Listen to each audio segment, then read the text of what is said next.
Hello friends, welcome to our channel my cooking journey.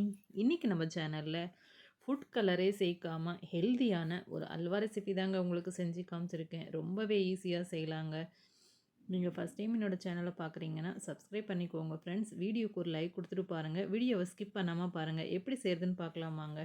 இப்போ நான் வந்து ஒரு அரை கப் அளவுக்கு கார்ன்ஃப்ளவர் எடுத்திருக்கேங்க. அரை கப் கார்ன்ஃப்ளோருக்கு இப்போது 1.5 கப் அளவுக்கு தண்ணி சேர்க்க போகிறோங்க. எந்த கப்பில் அளக்கணும்னு நினைக்கிறீங்களோ அந்த கப்பில் அளந்து எடுத்துக்கோங்க.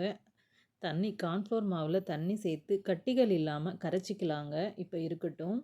அதுக்கடுத்து ஒரு ஸ்டவ் பற்ற வச்சு ஒரு பேன் வச்சுருக்கேங்க. பேனில் வந்து ஒரு 2 டேபிள் ஸ்பூன் அளவுக்கு நெய் சேர்த்துருக்கேங்க. நெய் சேர்த்து தாராளமாக எடுத்துருக்கேங்க. நான் பாதாம் எடுத்திருக்கேன். பாதாம் கட் பண்ணி எடுத்திருக்கேன். அது கூட முந்திரியும் எடுத்திருக்கேங்க. ரெண்டுமே ஒரு கைப்பிடி அளவுக்கு எடுத்திருக்கேன். கொஞ்சம் அதிகமாக தான் எடுத்திருக்கேன் நட்ஸு. இந்த நட்ஸ் அதிகமாக சேர்க்குறதால இந்த ஹல்வா வந்து ரொம்பவே நல்லா இருக்குங்க. முடிஞ்சால் இது போல் நிறைய நட்ஸு சேர்த்துக்கோங்க. இல்லைன்னா பரவாயில்லைங்க, உங்கள் விருப்பம்தான் நட்ஸ் சேர்க்குறது. இந்த நட்ஸை வந்து லோ ஃப்ளேமில் வச்சு நல்லா செவக்க வறுத்துக்கலாங்க. இப்போ நமக்கு நட்ஸ் வறுபட்டுடுச்சிங்க. இதை வந்து ஒரு பிளேட்டில் மாற்றிக்கிட்டேன். திரும்பவும் அதே பேனில் 1 கப் அளவுக்கு சர்க்கரை எடுத்துருக்கேங்க. அரை கப் நான் வந்து கார்ன்ஃப்ளோர் எடுத்துருந்தீங்க இல்லையா, இப்போ 1 கப் நிறச்சி சர்க்கரை எடுத்திருக்கேன். அதில் 1 கப் அளவுக்கு தண்ணி சேர்த்துருக்கேங்க.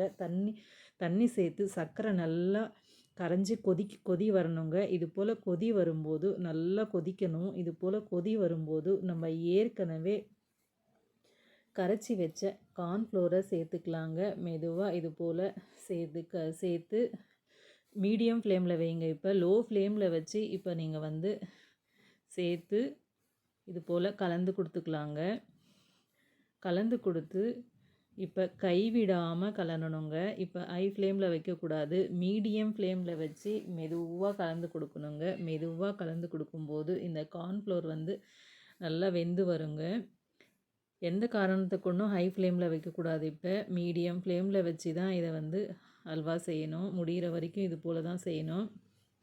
அப்படி செய்யும்போது தான் நமக்கு அல்வா வந்து நல்லா வெந்து நல்லா நமக்கு கிளாஸி பதத்தில் ரொம்ப நல்லா வருங்க. அதனால தான் அல்வானாலே கொஞ்சம் நேரம் தான் எடுக்கும். இருந்தாலும் பர்ஃபெக்டாக செய்யணுன்னா இது போல் மீடியம் ஃப்ளேமில் வச்சு கலந்துக்கினே இருக்கோங்க. இப்போ பாருங்கள், நமக்கு மாவு வெந்து வந்துடுச்சு. கார்ன்ஃப்ளவர் மாவு வெந்து நல்லா வந்த உடனே நம்ம 2 ஸ்பூன் அளவுக்கு நெய் சேர்த்துருக்கேங்க. நெய் சேர்த்து அந்த நெய் வந்து இந்த மாவு வந்து எடுத்து திரும்ப வேகிற வரைக்கும் நல்லா கலந்து கொடுத்துக்கலாங்க. அதுக்கடுத்து இப்போ பாருங்கள், இந்த நம்ம போட்ட நெய் எடுத்துக்கிட்டு இது வந்து நல்லா வெந்து வருது பாருங்கள். கொப்பளிச்சிக்கிட்டு வரும். இப்போ அங்கே பாருங்கள், இது போல் நல்லா வெந்து வரும். அதுக்கடுத்து கைவிடாமல் இது போல் நல்லா கலந்து கொடுத்துக்கிட்டே இருக்கணுங்க. பிகினர்ஸும் ஈஸியாக செய்யலாங்க இந்த அல்வா. ரொம்ப ரொம்ப ரொம்ப ஈஸி. இப்போ வந்து நான் ஏலக்காய் வந்து உள்ள விதைகளை மட்டும் எடுத்து சர்க்கரை சேர்த்து அரைச்சி வச்சுருந்தேங்க. அதை தான் சேர்த்துருக்கேன். தோலோடு சேர்க்கும்போது அது அங்கங்கே அந்த தோல் கிடைக்கும்னு அதனால் நான் வந்து அது போல் சேர்த்துருந்தேன். விதைகளை எடுத்து சர்க்கரையோடு அரைச்சி சேர்த்துருந்தேன். இப்போ நம்ம வந்து கேக் டின் எடுத்துருக்கேங்க. நீங்கள் தட்டில் கூட நீங்கள் சேர்த்துக்கலாம். இப்போ நான் வந்து இந்த அல்வா ரெடி ஆன உடனே அதில் சேர்த்துக்கிறதுக்காக கேக் டின்னில் நெய் தடவி வச்சுருக்கேங்க. நம்ம வீட்டில் இருக்கிற தட்டில் கூட நம்ம சேர்த்துக்கலாங்க. நான் இந்த கேக் டின்னில் தான் வச்சுருக்கேன். இப்போ பாருங்கள், நம்ம ஹல்வா வந்து மீடியம் ஃப்ளேமில் தான் இருக்குது. இப்போது நல்லா வேகணும் பாருங்கள், நல்லா வெந்து வருது. இந்த நேரத்தில் இன்னும் ஒரு 2 ஸ்பூன் அளவுக்கு நெய் சேர்க்குறேங்க. நான் வந்து ரொம்ப சின்ன ஸ்பூனாக தான் இருக்குது பாருங்கள், பெரிய ஸ்பூன்லாம் எடுக்கலைங்க. ஒரு சின்ன ஸ்பூனாக தான் இருக்குது. அது அந்த சின்ன ஸ்பூனில் தான் சேர்த்துருக்கேன். நெய் சேர்த்துக்கிட்டு இருக்கேன். இப்போ வந்து ஒரு பிஞ்ச் அளவுக்கு உப்பு சேர்த்துருக்கேங்க. ஏன்னா அந்த இனிப்பு சுவையை எடுத்து கொடுக்கறதுக்காக நம்ம உப்பு சேர்க்கணும்.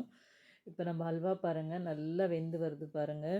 வெந்து நல்லா மடிப்பாக இது போல் விழுது பாருங்கள். இப்போ வந்து 3/4 பதத்துக்கு நம்ம அல்வா வந்து வெந்துடுச்சு. இது போல் நல்லா கலரி விட்டுக்கிட்டே இருக்கலாங்க.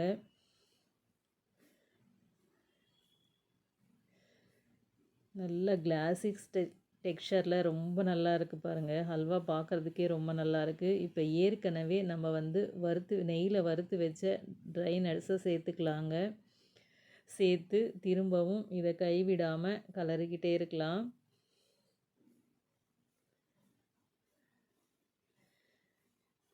இது போல் கலரும்போது நமக்கு வந்து இந்த பேனை விட்டு வருங்க இந்த ஹல்வா. அப்போ தான் இது கரெக்டாக இருக்கும், கன்சிஸ்டன்சி கரெக்டாக இருக்குதுன்னு அர்த்தம். இப்போ பாருங்கள், நான் கலரும்போது சைடில் பார்த்தீங்கன்னா நான் எடுக்கும்போது இந்த பேன் விட்டு வருது பாருங்கள். இதுதான் கரெக்டான கன்சிஸ்டன்சி.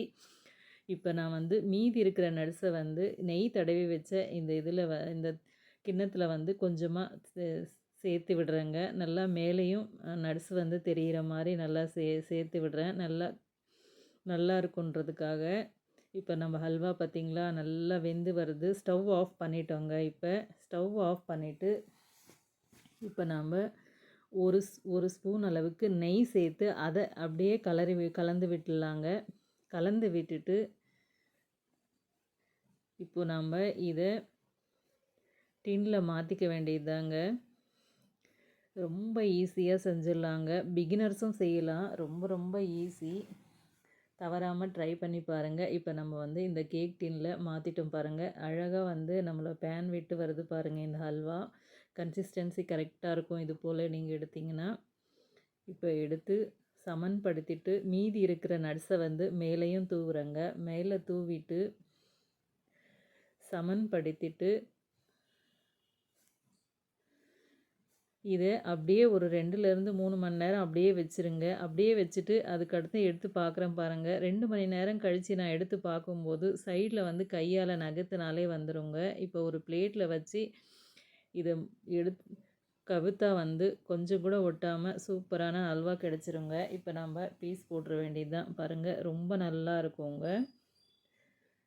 தவறாமல் ட்ரை பண்ணி பாருங்கள். எப்போயாவது ஸ்வீட் சாப்பிட்ணுன்னு ஆசைப்படும் போது இது போல் செஞ்சுக்கலாங்க. ஒரே ஒரு அரை கப்பு கார்ன்ஃப்ளோரை வச்சா போதுங்க. கார்ன்ஃப்ளோர் நட்ஸு சேர்த்து செய்தால் ரொம்பவே நல்லாயிருக்கும். குழந்தைகளும் விரும்பி சாப்பிடுவாங்க. கலரே இல்லாமல் இது போல் ஒயிட் கலரில் செய்து கொடுங்க. ஹெல்த்தியாகவும் இருக்கும். ஃபுட் கலரை வந்து அதிகமாக சேர்க்கக்கூடாதுங்க. இது போல் நம்ம நேச்சுரல் கலரில் செய்து கொடுக்கும்போது அந்த வெள்ளையாக இருக்கிறதால குழந்தைங்களுக்கும் ரொம்பவே பிடிக்கும். நல்லாயிருக்கும். தவறாமல் ட்ரை பண்ணி பாருங்கள். ஹல்வா பாருங்கள், டெக்ஸ்சர் ரொம்பவே நல்லா இருந்ததுங்க. நல்லா சாஃப்டாக இருந்தது. டேஸ்ட்டும் ரொம்பவே நல்லா இருந்தது. நீங்களும் தவறாமல் ட்ரை பண்ணி பாருங்கள். இந்த வீடியோ பிடிச்சிருந்தா லைக் பண்ணுங்கள். தவறாமல் சேனலுக்கு சப்ஸ்கிரைப் பண்ணிக்கோங்க. இன்னும் நிறைய ஹெல்தி வீடியோஸ் நம்மளோட சேனலில் இருக்குது. அதையும் பாருங்கள். நம்மளோட சேனலை சப்போர்ட் பண்ணுங்கள் ஃப்ரெண்ட்ஸ். இது வரைக்கும் என்னோடய சேனலை பொறுமையாக பார்த்த உங்கள் அனைவருக்கும் ரொம்ப நன்றிங்க. தேங்க்யூ.